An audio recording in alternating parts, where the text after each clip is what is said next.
Октябрь башынан илебездә күп кенә закондагы үзгәрешләр кабул ителде. Һәм бер тапшыру кысаларында гына без моны әлбәттә сөйләшеп өлгерә алмадык. Шуңа күрә салым һәм шул ук инде кредит бирү мәсьәләләрен икенче тапшыруга калдырырга булдык. Хәерле кич, мөхтәрәм кунаклар, һәм төп темаларның берсеннән башлап китик әле. Безнең хәзер пальма маена салым артачак, яшелчәгә киресенчә кимәячәк. Илгизәр әфәнде, ничек уйлыйсыз? Әлеге закон ни өчен каралды һәм моңа кадәр ни өчен бәлки каралмаган булгандыр? Әйе, сіз дөрес әйттегез. 208-ші федераль закон нигезендә аңа 2 августта президент тарафынан кул куелды. Ул Россия салым кодексының 164-ші маддәсенең 2-нче өлешенә ялышмасам, төзәтмәләр кертте һәм шул төзәтмәләр нигезендә безнең яшелчәгә түгел, җиләк-җимешкә өстәмә бәягә салым дигән налог на добавленную стоимость дип атала инде ул әйбит. Шул 20%-тан 10%-ка калды. Бу инде миңа калса күптән эшләргә тиеш иде, чөнки җиләк-җимеш безнең төп ризыкларның берсе булып торырга тиеш ул. Һәр кеше елына, бер кеше башына 100 килограммга кадәр җиләк-җимеш ашарга тиеш медицина нормаларыннан чыгып. Бүгенге көндә ул 62 килограммны тәшкил итә. Аннан соң шунда әйтик, 2018 елда барлык бакча җиләк-җимеш продукциясын җитештерүчеләрнең бөтенсендә кертеп, бу шәхси яны хуҗалыкларында кагыла, аннан соң теге коммерцияле булмаган бакча ширкәтләрендә кагыла инде. Россиядә 3,3 миллион тонна җиләк-җимеш җитештерелгән. Шуңа өстәп чит илдән 5 миллион тоннадан артык җиләк-җимеш кертелгән безгә импортланган инде. Ничек уйлыйсыз, менә бу очракта башка илдән кертелгәнче бездә ала башларга микән, Фәрит әфәнде? Һәм безнең ил продукциясе, мәсәлән, шул ук Татарстанда җитештерелгән җиләк-җимешкә өстенлек биреләр микән?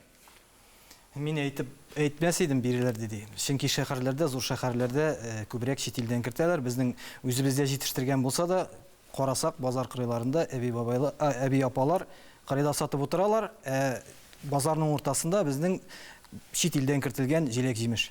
Шуңа күрә моны инде бүген түгел, аны инде дистәләгән ел элек эшләргә кирәк иде. Әмма ләкин закон күләмдә чөнки бездә җитештерелми. Шуңа күрә. Бу җитештерелгәнен дә бит әле без урамда сатабыз үзебезнеке. Базар эчендә Майский совхозындамы? Зачем базар кыйларын карый әйдәгез? Центральный урта базарны, Чих базар кырый янына карый. Шәхси бакчаларда үстергән җимешләр ансын саталар. Амында бит инде зур күләм турында сүз алып барыла. Каягына карама. Җитештермибез ул күләмдә, җитештермибез. Бәрәңгесен җитештерәбез. Әлбәттә җитергә кирәк аны, Чигендерен җитештерәбез. Җитештерер өчен бит анага мөмкинлек бирергә кирәк. Бездә климат башкача, аңларсыз аны. Ул налог салымы булды, ни булмады. Без бит афлисуннарны монда җитештерә алмыйбыз. Бәя киме турында сүз бара, бәя кимү сизеләчәк сезнеңчә. Монда бит әле шундый әйбер әйме. Безнең үзебезнеке бәясе артыграк булса да, кимрәк булса да алмаячаклар. Ни өчен? Чөнки безнең ул каты, яшел, шири башлаган яки кыртлаган алманы һәм теге менә Польшадан килгән әнә шул голден алмасы әйеме? Яталар алар матур, шул хәтле алып ашыйсы килә торган һәм безнеке монысы ярар инде кай вакытта аласың, теге монысы бәлеш пешерергә, алма бәлеш пешерергә ярар дип кенә. Менә шушындый гына безнең әйбер бездә шул булачак барыбер. Мин сезнең белән тигезләшәм. Сез дөрес әйтәсез. Без бөтен җиләк-җимешне ашауны әйбит, бөтен төрне алып, алмалардан башлап, грейпфруктларга бөтенсен кертеп 100% дип алсак, шуның 32% гына шул ассортимент аны үзебездә җитештерә алабыз. 68%-ын без чит илдән кертәбез. Шул бананнар. Банан Эквадордан кертәбез, әйбит. Бу очракта импортны алыштыру дигән төшенчә, ул үзебездә җитештерә торган җиләк-җимешкә, алмаларга һәм башкаларга кагыла ала. Үзебездә җитештерә алмаган җиләк-җимешкә без монда берничек тә импортны алыштыра алмыйбыз. Кеше ничек сөйли икән, Марат әфәнде? Менә мәсәлән, сез җиләк-җимеш сатып алганда нәрсәгә игътибар итәсез һәм чит илдән бездә җитештерелгән булганга басым ясыйсызмы? Мен менә бу очракта уйлыйм, моны халык үзе бу эштә аңларга тиеш. Чөнки менә дәрҗә менә күп тасырлар бирәләр, менә ичегәндә киш тора, аны алдырыгыз дип. Ул киштан әгәр дә шу халык шундай яшәүче кешеләр товар алмасалар, аларны үзләре алып китәләр. Шуның өчен монда халык үзе аңларга тиеш дөрестеп. Аңа нәрсә кирәк, аңа нәрсә файдалы, нәрсә зыянлы, менә шуны аңлаган чакта ул базар мөнәсәбәте үзеннән үзе чишелә. Вот әгәр дә алмыйлар икән, без бүген әйткән чит илдән килгән җиләк-җимеш, әгәр ул зыян икән белә икән, аны бүтән кертмәйчеләр, чөнки халык алмагач. Шуңа күрә күбесе бу халыкның үзеннән тора. Бәя төшү инде халыкның җиләк-җимешкә күбрәк акча сарыф итүенә китермәсме? Һәм күбрәк җиләк-җимеш ашый башлар дип килешәсезме сез, Зөбәйдә ханым? Олмаз, мин алай дип уйлыйм. уйламыйм, чөнки ул халыкка бик зур файда китерә торган, аның кошелегына файда китерә торган ниндидер зур ташламалар булды дип уйламыйм мин аны. Инде нинди сайларга кирәк дигән вакытта мин шәхсән үзем әйтте бит, кайсыгыздыр Фәрит әйттеме, Искәндәр әфәндеме кайсыгыздыр әйтте. Шумасын, матурын алырга тырышабыз дип. Мин шәхсән үзем бик матур булмаганнан алырга тырышам. Кортлар ашаган алырга тырышам. Шундый әйбәтрәк булыр дип уйлыйм инде үземчә, үземнең уем белән бәлки мин дә ялгыша торганмындыр. Бәя дигәндә миндә ахуитегез әйтим, бер сүзне бәя ул бит җитештерүчеләрдән генә тормый. Аның әле сатучылары бар. Саклаучылары, сатучылары.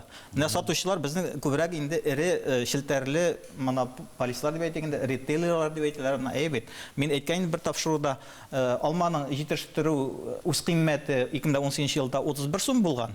Аны менә шул шелтәрләр сатып алганнар 41 сумга. Үзләре сатуга чыгарганнар 82 сумга. Чөнки табышның яртысы менә аларда кала. Менә бу очракта депутатлар менә берәр шикләүләр кертсәләр, шул сату шелтәрләренә карата. Бу бит инде мәсәлән сөт ризыкларына кагыла, әйбәт ипи ризыкларына кагыла. Элек бит Совет чорында булган ул шикләүләр. Менә син шул үз кыйммәтеннән чыгып, шул бәягә сатып алдың икән җитештерүченә. Мәсәлән, син 10%-тан артык аңа өстәмә бәя куя алмыйсың. План икътисадында хәзер бит инде Мин үзем андый башкача. Барыр ул Икътисад башкача. булган ризыкларга. Анда икенче ягы да бар. Аннарсын сату шелтәрләре, сатып алу шелтәрләренең бер әйберсе бар, әйме? Алар бит әле югалтулар, ширү дигән әйбер бар, әйме? Ул югалтулар да алар өстендә була. Әгәр дә без аларга теге 10% кына куябыз икән, ниндидер өстәмә куялар икән, әйме? Шуннан да артык ярамый 20%-тан. Әширегән өчен аның ул өлеше ширеп бетергән. Хәзер бит бер шуның içinde. Бу инде барсы да салынган, алар инде барсы да. Шикләү турында да сөйләшик әле, без пальма майына шулай ук монда салым күләме арта дип сөйләштек. Аның зыяны турында күп кенә кешеләр сөйләп килә. Һәм балалар өчен җитештерелгән хәтта ризыкларда, ашамлыкларда да әлеге пальма майын куллана дип сөйлиләр. Ни өчен менә шундый әкрен булган адымнар белән генә бара бу? Ни өчен аны мәсәлән кайбер вакытта бөтенләй тыймаска икән? Ничек уйлыйсыз? Бу пальма майын кертү Россиядә 2018 елда 1 миллион 32 мең тоннадан артып киткән. Бәягә теге суммага күчереп исәпләсәң, 749 миллион доллар, ул 48,8 миллиард сумга төшә. Бу пальма майы беренчедән сәламәтлеккә зыян. Аны узган ел, алдагы елларда Европа илләре аннан баш тарттылар. Гомумән тыйдылар күбесе ул пальма майын кондитер ризыкларын пешергәндә, сөт ризыкларын әзерләгәндә. Шуңа күрә үзебезнең гражданнарның сәламәтлеген кайгырту дип тә уйламыйм моны, әйбәт. Шул вакытта шундый фикерләр бар, бу янәсе шул кулланучылар кесәсеннән чыгачак бу салым. Фикерләр йөри, 34 сумны без артыграк түләргә тиеш булабыз. Шул пальма майына 20% өстәмә бәягә салымны күтәрү. Җиләк җимешнең кимүе бу очракта кисәгәнчик сугачак дип уйлыйсыз? Җиләк җимешнең бәясе кимүе, ул бакчачылык белән менә сез әйттегез бит әле, санагый төстә промышленность масштабында кем шөгыльләнә, аларга бераз җиңеллек бирәчәк, чөнки менә бу акча яңа кала бит инде, әйбәт, 10%-ка кимегәчтән. Аның җиләк җимешнең үз кыйммәте дә кимергә тиеш 10%-ка. Автомат рәвештә дип әйтим инде. Аннан соң сату бәясе дә төшәргә тиеш. Бездә. Менә хикмәт Монополия булмаса сату Хикмәт шунда кимеми. Бер ике генә сүзне әйтеп үтик, без монда бәясе арта, кими, кисә турында сөйләшәбез. Пальма майын чикләү ул инде кешенең сәламәтлегенә зыян китерүне чикләү өчен эшләнгән закон дип шул пәрдә астында шулай дип кабул ителгән закон, шулай бит. Анда безнең кисә кемне дә булса бөтенләй тыймыйларсың. Менә мин нәрсә әйтергә телим, менә тыңлагыз. Азык-төлекне сатучы, кулланучыга җиткерүче оешмалар, сәүдә оешмаларына тиешле тикшерү алып бара торган дәүләт органнарының вәкаләтләре юк бүгенге көндә. Ул вәкаләтләр чикләнгән, хәтта прокуратураның вәкаләте чикләнгән. Чөнки тикшерү органнары алып бара торган тикшерүне алдан әйтеп, менә без фәлән вакытта сезнең план буенча сезне тикшерергә киләбез дип барып тикшерәләр дә бернинди дә бузыклык, бернинди закон бузык очрагында тапмыйча кире әйләнеп кайталар. Әгәр дә менә бу алгоритмны үзгәртмиләр икән, закон чыгаручылар шушы алгоритмны үзгәртә торган закон кабул итмиләр икән, без сифатлы ризык ашамаячакбыз. Сифатлы ризык ашар өчен нәрсә эшләргә Тагы бер кирәк? нәрсәгә әйтеп китәргә кирәк. Аның хәзер бүгенгесе көнне тикшерү органнары да җитеп бетмәячәк. Аларны инде без кыскартып бетердек, куркытып кыскартып бетердек. Кая калды соң алар? Роспотребнадзор тикшерәләр ул. Дөнья хәтле. Кая барсың? Роспотребнадзорлар, әллә нәрсәләр. Ну, әллә нәрсәләр менә сонда Сельхознадзор, анда МЧС-лар, ниләр? ветнадзор, МЧС, әллә кемнәр, пожарныйлар, ниләр, Ошанда түгел, белгечләр булмавы түгел. Ул чыннан да механизм булмавы. Ашып караган кеше буларак әйтәм, җәмәгать. Алар күп нәрсәне ришвәт белән хәл ителә, мәсәлән. Ришвәт бирәләр дә күзен ямалар. Все Дөрестән дә шулай булып Мин нәрсә әйтәм, менә тикшерүче органнарның вәкаләтләре кыскартылды яки алар кимеде дигән тарафына. Менә 2018 елда шундай рәсми мәгълүматлар бар. Илебезнең киштәләрендә сатучыларына сатылган сырның 65% фальсификат булып чыккан. Бу очракта бит инде бу протоколында дип әйтелгән теркәтмәгә теркәлгән булырга тиеш. Әйбәт, бу очраклар белән һәр вакытта да инде нидер карарлар кабул ителеп, ул сатучыларына штрафлар зур күләмдә яки инде җитештерүчеләргә шундай штрафлар салган булырга штраф тиеш. 1000 сум, 2000 сум. Карагыз әле, монда гомумән алганда, проблеманы гомумән алганда, без бит инде 3нче дөнья илләренең рәтенә керәбез. Бездә сыйфатлы ашау культурасы юк кызганычка каршы. Әгәр дә сыйфатлы ризык булса икән, аның бәясе дә үсә. Халыкның акчасы юк. Шуңа күрә ул пальма майы белән җитештерелгән товарны ашарга мәҗбүри. Ул печеньеларны да, вафляларны, башкаларны мәҗбүри. Аның сайлау мөмкинлеге юк. Сайлау мөмкинлеге юк. Мин бер әйбер белән бу очракта килешәм, әйеме. Әгәр дә сыйфатлы ризык булса дигән өлеше белән килешәм, без ашамыйбыз дигән белән, әйеме. Әмма бәясе күтәрелә белән килешмим. Балтык буе илләрендә сыйфатлы ризык, шул ук безнең пальма маеннан ясаган сырлардан сыр арзанрак тора 2 тапкыр, әйеме, Балтык буе илләрендә. Яхшы сырлар, иң яхшы сырлары, әйеме. Шуңа күрә бездә бары бер әйбер өчен генә моны асырыйлар, менә бу пальма маен кертәләр. Әгәр дә без пальма маен чыгарып ыргытабыз икән, бөтенләй кертми башлыйбыз икән, беләсезме? Нинди зур агайлар беренчедән шуны алып керүче табыш югалта. Икенчедән, безнең киштәләр бушап калачак. Анда совет чорындагы шикелле 2 төрле сыр калырга мөмкин. Плавленный һәм неплавленный. Калмый. Юк, шуңа күрә, чөнки чит илдән безнең санкцияләнгән кертергә ярамый булган мәсьәләләрнең Әнә Казахстан аша бар, Кытай аша керә, Без рекламадан соң Белоруссия аша керә. Проблема юк.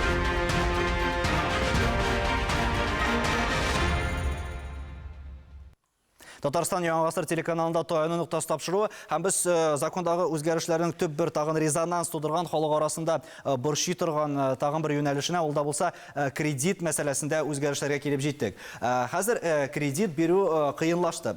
Кемнәрдер бәлки борчыладыр, кемнәрдер киресенчә шатланадыр.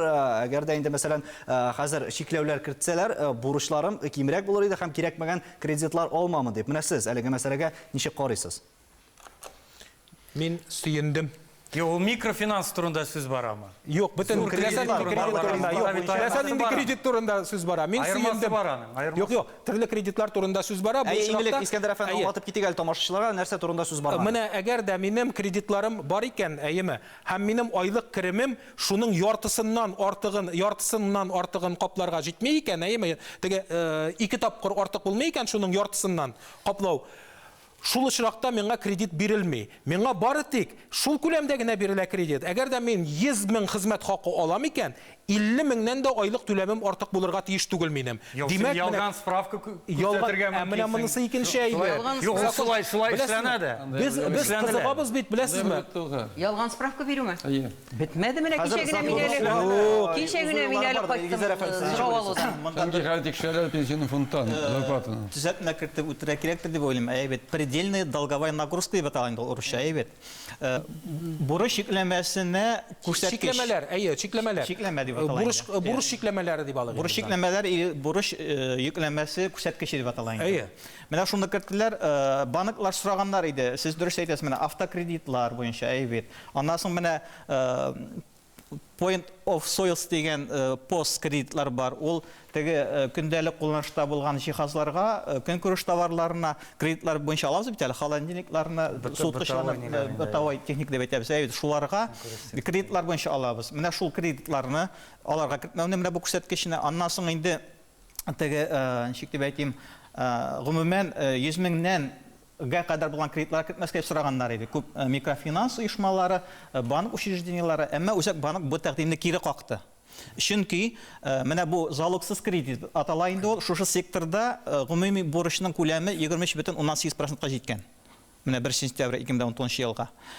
Икътисади үсеш министрлыгы Россиянең инде әйтә, бу шушы юнәлеш буенча барсак, безнең кредит куыгы дигән төшенчә барлыкка килергә мөмкин, һәм шул кредит куыгы шартларга мөмкин ди. Хәтерләсәгез, 98 елны буга ялгышмасам, бөтен дөньяда финанс кризисы булып чыкты бит әле. Безнең илдә менә шул кабатланырга мөмкин. Чөнки бар уйлап алучылар кредитларны, бар уйлап алмаучы. Менә бу нәкъ уйлап алмаучылар турында сүз барадыр. Марат әфәнде, ничек уйлыйсыз, менә бу чикләүләр хәзер берникадәр ситуацияны үзгәртерме, әллә шул ук справкалар табып, шул ук башка мәсьәләләрне законны урап үтү юллары нәтиҗәсендә барыбер хәлелекечә калырмы? Бу шикләүләр бик тә кирәк иде, чөнки чынлап та әйтеп уздылар. Күп кеше хәзер менә шундый җиңел акча килүдән мөмкинчелегеннән файдаланалар. Күп нәрсәне уйлап бетермәйчә, бүген аңа акча бирәләр, аны шартларын барып ала да, яны итәгә ничекләр микән турында уйламый.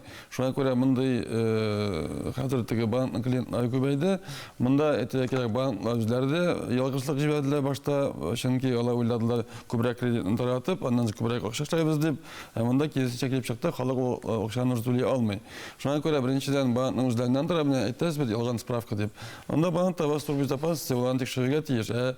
Икенчедән ни өчен әйтәм, дәлилләп, чөнки мин үзем җитәкче миңа тоже андый сораулар белән килүчеләр бар, якын дусларда мин дөрестеп аңлатам, чөнки бүген инде дөрес банклар анда служба куйган икән, алар сразу бирәләр запрос пенсионный фондка, чөнки любой доход ул автоматически күчәргә тиеш пенсионный фондтан. Отчисление ул сразу күренә. Шуның өчен бу теге ялган документларның уже аның вакыты бетте. Шуның өчен уже дөреслеккә вакыт җитте. Менә калса, менә бу уйламыйча алган кешеләрне менә бу чикләүләр чөнки может туктатырлар. Менә бу җиңел акча алудан. Уйламыйча кредит алуда бары гади халыкны гына гаепләү бик урынлы түгелдер. Антресе бар, гадигә түгел, адам машиналар бик күп. Гадигә түгел, гадигә түгел. Ул безнең сәясәт булды. Ул халыкны шул кредитлар белән чолгап алында, халык башка нәрсә турында уйлый алмаслык хәлгә килсен диярлек итеп. Һәм бүгенге көндә бик күп кеше шул халәттә яши. Кызганычка каршы яшьләребез дә шул халәттә яши. Кыргый капитализм. Кыргый капитализм. Монда сәясәт Справкалар мәсьәләсендә менә Марат әфәнденең ниенә әйтәме, бүген без базар шартларында яшибез бит, әйме? Әгәр дә ихтияҗ бар икән, шунда ук аңа тәкъдим базарда барлыкка килә. Бүген бу белешмәләрне ясап бирүче бик яхшы оешмалар бар. Бер генә банкның да хезмәт куркынычлык хезмәте аны пенсия фондына кереп тикшереп утырмый ни өчен, чөнки банкка бу кредитны бирү кирәк. Ул аннан 19-20-30% файда алырга тырыша. Ни өчен шул хәтле бәя күтәрә? Чөнки ул менә теге түли алмаучылар аркасында бәяне түли алучылар артыграк түләргә мәҗбүр булалар. Процентларны. Менә шушы әйбер. Бүген сайлап бирелми. Һәм банклар кирәгеннән артык күбәйде. Һәм бу кирәгеннән артык күп банклар берсеннән берсе уздырып кредит тәкъдим итәләр кешегә. Көненә ничәшәр оешма миңа мәсәлән счет ачырга тәкъдим итә. Карточка бирергә тәкъдим итә. Департаментта кредитны бирү тикшерә торган департаментта очраклы кешеләрне бик күп алалар. Менә мин дә әйтә башладым. Менә мин кичә генә сорау алудан кайттым бер кешедән. Кичә генә кайттым әле. Менә ялган справка биреп, кайдан зур күләмдә кредит алган. Ул мошенник түгел, Ул шул кредитка бүгенге көндә аның алган зданиесе бар. Ул зданиене ремонтлый башлаган, акча җитмәгән, аввал шуки ул буталып калган. Бүгенге көндә банкның залуы астында моның бу зданиесе. Ләкин формаль яктан ул справканы дөрес күрсәт, ялган справка биргән, шуның өчен бүгенге көндә җинаять җаваплылыгына тартыла. Һәм аннан сорый тикшерүче. Сезнең бу справкагызны тикшереп карадылармы? Моның дөрес түгел икәнлеген банк хезмәткәрләре белә дигән сорауга ул беләдер иде. Мин кайсы хезмәткәрләр икәнен дә күрсәтә алам ди. Кайсы икәнен дә. Димәк, әле монда рәсми рәвештә дип инде монда шартлы рәвештә алабыз без моны. Законны читләп узу мөмкинчелекләре бар. Ни өчен алайса бу законнарны чыгарып, без инде моның турында шулай җитди аралашабыз. Әгәр дә закон чыга икән һәм барыбер аларны ниндер урап алу юллары бар икән. Без тамашачыларга әйтеп узыйк әле моны, әйме аңлатып узырга кирәк бер моментны. Әгәр дә шуны әйтергә кирәк, ялган справка алып була. Әмма ялган справка икәне билгеле булган көнне 159-нчы мадда буенча җинаять эше ачыла. Һәм сезгә кирәк булачак адвокат, әйме 45 ел эшләгән. Чөнки башкача юк.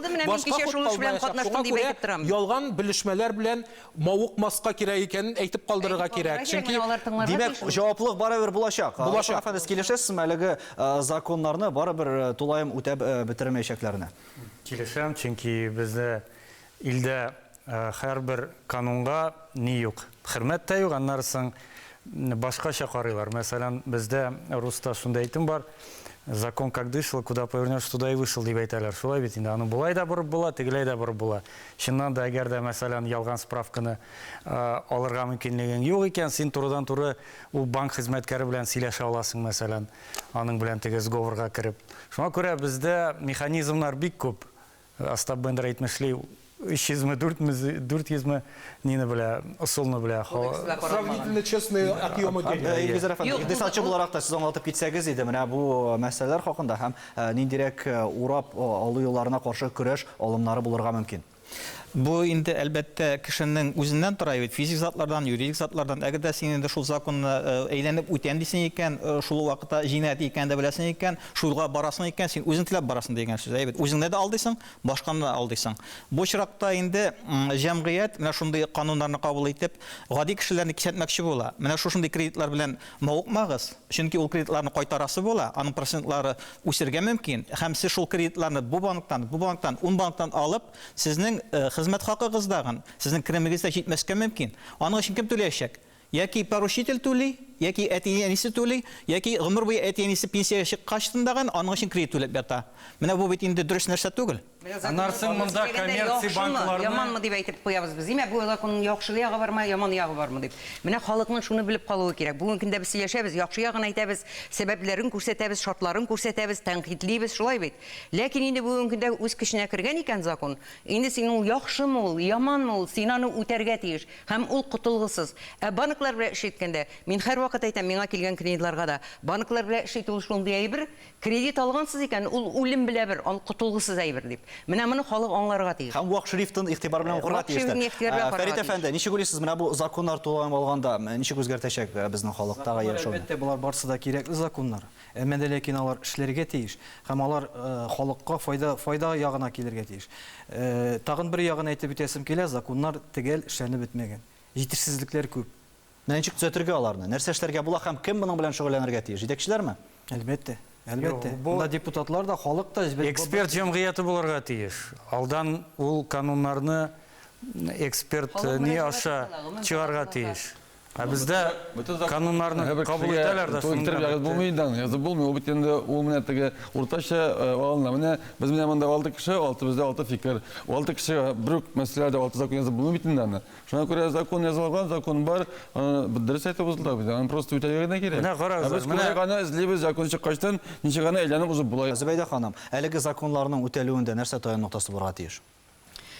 Иң беренче, әлбәттә, безнең депутатларның, закон кабул итүчеләрнең бик әйбәтләп уйларга, ул законнар проектлар өстендә бик ныклап эшләүләре кирәк. Аннан соң җәмәгатьчелекнең, безнең һәр кешенең бу өлкәдә мин ничек тә булса бер төрле фикеремне әйтә алырмын дигән фикер туып аның башында.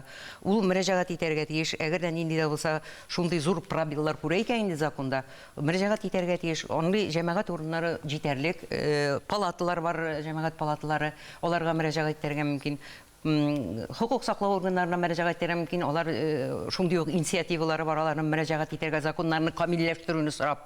Шулай ук Конституцион судка туры киләме, аның карарларына туры киләме, бу законнар шул күзлектән чыгып карарга кирәк.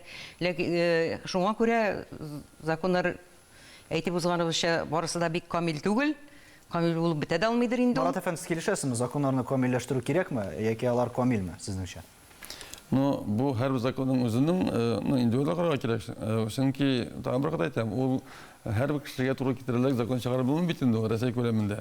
Закон чыгарып бит инде бер менә федераль закон инде ул бер бөтен Россиягә һәр кем үзенең күзлегеннән чыгып әйтсә, ул кемгәдер, ошо кемгәдер шамый и мен әйтмәсем бит инде законнан бер кеше утырып кына чыгарып язмый. Ул закон чыгарып алдыннан аны комиссиялар тикшерәләр, аны шулык менә органнар тикшерәләр. Аны ул бик күп эшләнгәннән соң гына кабул ителә. Аннан соң депутатларны икешә укылышта